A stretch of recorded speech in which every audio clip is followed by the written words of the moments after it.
Well, you guys know what they say. There's more than one way to skin a cat, and there's definitely more than one way to replay a baseball season. When we look at the different types of baseball simulators that exist and the different sort of games that are out there, what we're looking at are kind of a few different categories of games. I mean, you can think of stuff off the top of your head. You got like card and dice based games. You've got still games that are sort of based upon spinner type systems or other type of randomization systems that are a little bit different. You have games that are based upon real life stats and games that are based on purely fictional teams. And if you go back to the old days of dice baseball, you have games that are based off of nothing at all. That just sort of happens. That's how we play. In general, though, I would argue that for most what we would consider serious baseball sims, and we need to say we shouldn't be taking this stuff too seriously. I mean, it's not really that serious. We're just sort of playing around with this and having fun. But in general, there are basically two different types. You have a complex game and you have simple games. A lot of people will call the complex games like advanced games or master games because of how they are advertised. And in reality, even the most simple game is going to have some form of complexity to deal with randomization to make it so that it's not completely predictable. But that's kind of what you have in general. Now, we know because we play these games that different games will be able to compete with other games in terms of statistical accuracy, despite their supposed lack of complexity. So I always think of Skeetersoft's NP3 as a great example of this, as I have shown in statistic videos in the past, and as you can tell as you follow along with the replay, the results are actually really quite good. At the very least for 1908, they've been very, very close, especially in terms of what many people who enjoy baseball consider to be really important, like the number of runs scored, the batting average, on-base percentage, the slugging percentage. All of those statistics, those kind of important basic rate statistics tend to fit right in. I'm not going to promise you that if you play this, that like the fielding is going to be extraordinarily realistic, right? We've been over this before. Fielders only have so many ratings, right? So Billy Maloney, who's an outfielder, has a rating between 1 and 3, right? As a catcher, he might have a little bit more of a range of ratings. He got a 5 as a catcher here on this card, as opposed to Bill Bergen, who has a rating of 8. But even then, I mean, it's not really that sort of like scientific pinpoint accuracy type thing, right? The idea behind this type of game in general is to try to get that balance between hitting and pitching exactly right so that the numbers in the end come out right. That's why you don't see a weather system. You don't see ballpark systems. You're not going to see like a pitch-by-pitch system. You're not going to see like a pitch count system. You don't see things that certain games have, like you try to guess the type of pitch that's coming in and see if you're correct or not.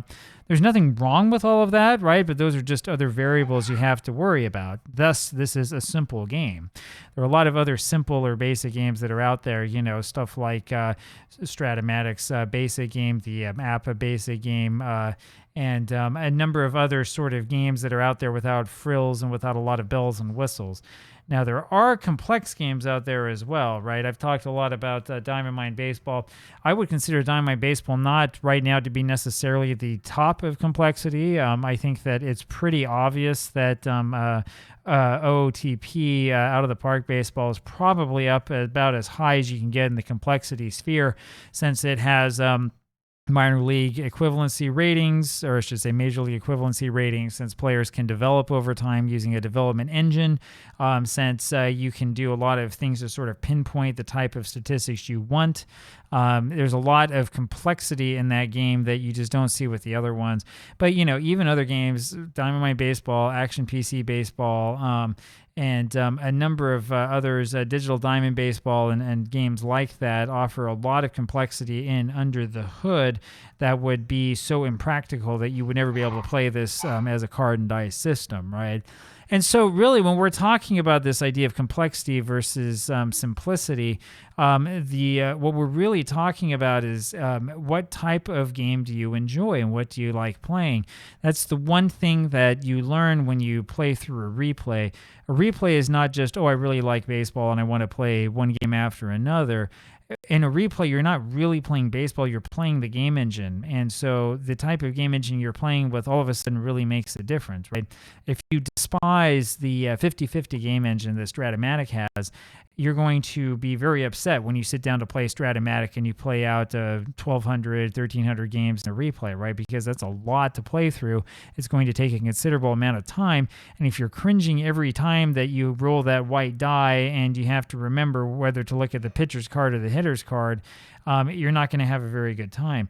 Similarly, if you don't like, the APBA baseball system, and so you roll the numbers and you think, I hate this, I don't know, like the pitcher grade advanced system. I don't even know if they use that in APBA anymore, but what they used back in the 70s, if you really dislike that system, you're going to know that you dislike it when you play through a large number of games.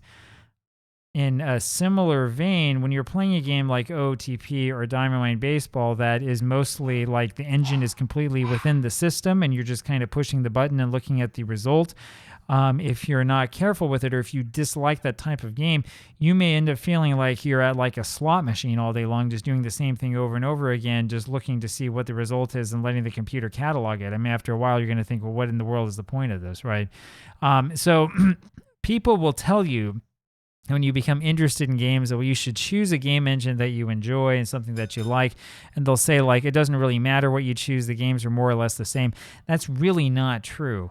If you're going to do a full replay, I would say what you need to know first is whether you want a really complex game engine or whether you want a really simple game engine. How much involvement do you want on your part? And you also have to think about how much do you want to be the one propelling the action, right? Do you really just want to sit there like with Diamond Mine and push mostly either 6 or 1 over and over again until your brain goes numb?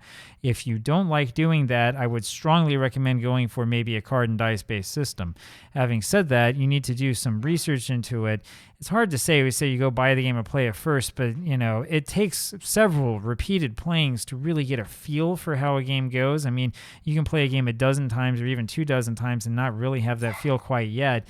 That's not quite enough times to come up with a full judgment as to how this game feels. Does it feel right or does it not feel right? So it takes quite a bit of time to get really the flow down and the feel down to say what it is that you like and what it is you dislike about a game. But I would definitely say that when you're looking at it, first things first, you need to think about whether you want a simple or a complex game engine. If you're playing with, say, like the APBA baseball master game and you're doing an algebraic equation every time there are players on base, like you might be able to play a World Series, you might even be able to play a tournament and be fine. But if you're playing in a season replay and you're a game 500 something and you got to do this math again, you might not be very happy with life, and you might be thinking, I just want this to end. This is awful, right?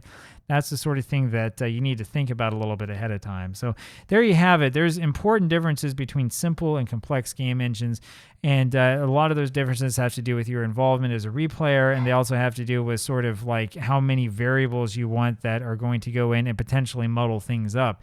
It is not true that games with more variables tend to have less realistic results. However, I would argue that it's more likely that something will go really screwy if you have a whole bunch of variables in there to screw it up. The simpler you can make it, the more likely it is that your batting average, slugging percentage, on-base percentage is going to be right on, right? I'd love to know what your thoughts are on this and what you think about simple or complex games. You might have a preference for one game or another. Let me know what you think. Talk to you later. Bye.